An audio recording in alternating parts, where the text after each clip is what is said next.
Assalamualaikum warahmatullahi wabarakatuh. Eh, Perkenalkan, nama saya Salvian Ardian dari program studi aquacultur dengan NIM 2249273 PN 17611. Di sini saya akan mempresentasikan tentang memahami ENSO atau El Nino Southern Oscillation atau dinamika interaksi laut, atmosfer, dan dampak globalnya. Selanjutnya, apa itu ENSO? ENSO adalah singkatan dari El Nino Southern Oscillation.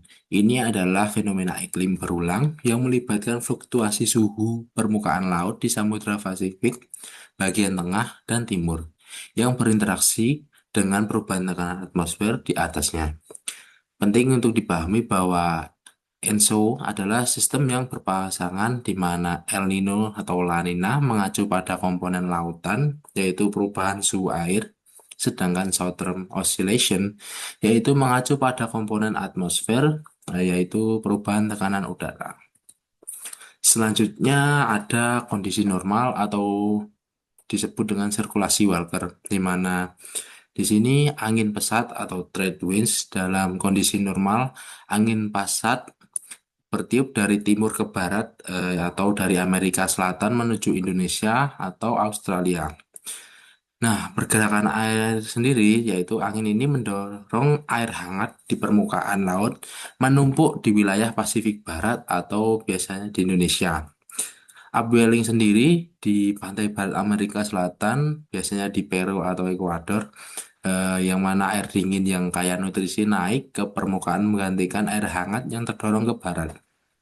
Kemudian cuaca sendiri, karena air hangat berkumpul di Indonesia, penguapan tinggi terjadi di sini yang menyebabkan curah hujan tinggi di wilayah kita Indonesia. Kemudian ada fase El Nino atau fase hangat di mana untuk mekanismenya sendiri yaitu angin pasat melemah atau bahkan berbalik arah, di mana hal ini berdampak pada lautan. Air hangat yang seharusnya menumpuk di Indonesia mengalir kembali ke timur menuju Amerika Selatan. Upwelling kembali ke timur menuju upwelling di Peru melemah atau berhenti. Nah, dampak dari atmosfer ini yaitu pusat konveksi atau pembentukan awan hujan bergeser dari Indonesia ke tengah Samudra Pasifik. Kemudian konsekuensi bagi Indonesia sendiri yaitu curah hujan berkurang drastis yang menyebabkan kekeringan panjang dan meningkatkan risiko kebakaran hutan. Yang selanjutnya adalah poin kunci di mana El Nino identik dengan kekeringan di Indonesia dan banjir di pesisir Amerika Selatan. Kemudian ada fase La Nina di mana ini merupakan fase dingin. La Nina sendiri itu kebalikan dari El Nino atau sering disebut sebagai interfikasi dari kondisi normal.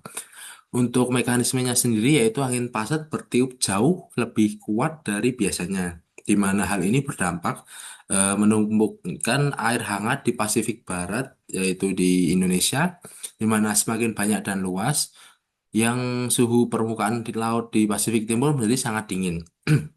Kemudian dampak atmosfer yaitu di mana penguapan di wilayah Indonesia sangat intens. Selanjutnya, konsekuensi bagi Indonesia sendiri yaitu curah hujan di atas rata-rata sering kali itu menyebabkan banjir, longsor, dan badai bahkan saat musim kemarau atau kemarau basah. Kemudian selanjutnya adalah dampak sektoral ENSO di mana pada sektor pertanian dampak El Nino sendiri atau kekeringan menyebabkan gagal panen, keterlambatan masa tanam padi. Kemudian dampak La Nina yaitu hujan yang berlebihan di mana kerusakan tanaman karena banjir, hama, penyakit meningkat karena kelembapan. Kemudian pada sektor perikanan, tangkapan ikan di Peru karena upwelling berhenti menjadi turun. Kemudian di Indonesia tangkapan tuna bisa berubah karena migrasi ikan. Kemudian untuk dampak La Nina sendiri yaitu potensi gangguan melaut bagi nelayan karena gelombang tinggi dan cuaca buruk. Kemudian di sektor kesehatan di mana ISPA akibat kebakaran hutan yang diakibatkan dari El Nino, kemudian krisis air bersih. Kemudian dampak lainnya yaitu penyakit menular air, biasanya diare atau kolera, demam berdarah, DPD. Kemudian pada sektor ekonomi, dampak El Nino sangat mempengaruhi pada ekonomi di mana inflasi, harga pangan, beras karena kelangkaan suplai. Kemudian pada dampak La Nina sendiri, gangguan distribusi logistik akibat banjir atau jalan rusak. Kemudian pemantauan dan indeks yang dilakukan oleh ilmuwan memprediksi El Nino atau La Nina menggunakan beberapa indikator. Yang salah satunya yaitu adalah ONI atau Oceanic Nino Index, di mana metode ini tuh mengukur anomali suhu permukaan laut di wilayah Nino 3,4 tengah Pasifik. Untuk kriteria sendiri, jika suhu kurang dari 0,5 derajat Celcius selama 5 bulan berturut-turut, itu disebut El Nino. Sedangkan jika suhu eh,